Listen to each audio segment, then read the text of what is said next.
Muling nakapuntos ang kampanya ng pamahalaan laban sa illegal logging. Ito ay matapos mahuli ng mga miyembro ng Anti-Illegal Logging Task Force ang itinuturing na hari ng illegal loggers sa Caraga Region.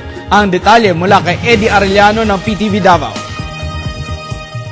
Nahuli ng pinagsamang puwersa ng Anti-Illegal Logging Task Force, DENR 13 at PNP Butuan City ang pinakamalaking illegal logger sa Caraga Region kahapon.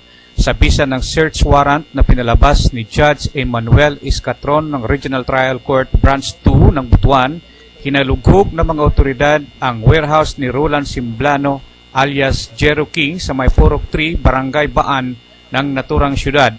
At dahil positibo na ginawa niya itong processing plant para sa mga illegal na mga putol ng mga kahoy kagaya ng lawaan at yakal, hinuli kaagad si Simblano upang kasuhan sa paglabag sa EO 23 ng Pangulong Simeon Benigno Aquino III at paglabag sa iba pang mga batas ng bansa. Nandito tayo sa compound ngayon ng Dato Kalinga Alternative Energy Corporation na hindi naman ito naka-register as a lumber dealer. Scrap wood apparently, pero kung titignan natin, ang intention is just to conceal, no? The mga lawan species, mga species from the natural forest. So, ano talaga, alam natin under EO 23, these species, mga lawaan na to ay pinagbabawal natin. No? Agad na kumpiska ang 20,000 board feet na proseso ng kahoy na nagkakahalaga ng 640,000 pesos.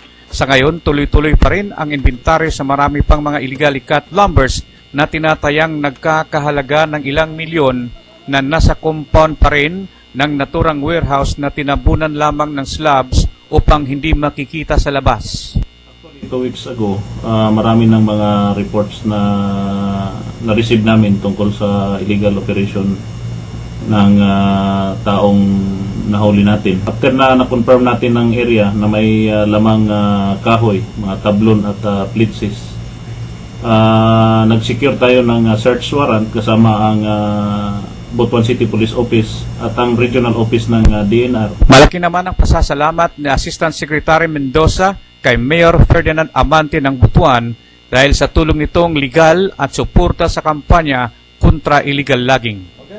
Maganda ang nangyayari ngayon, no? Dahil the LGU, no, through Mayor Amante, City Mayor ng Butuan City, also provided full support. He immediately provided 2 lawyers, and then pagdating din sa support sa logistics, very helpful. Gamit ang pasilidad ng PTV Agusan del Sur para sa Telebisyon ng Bayan, Eddie Arellano.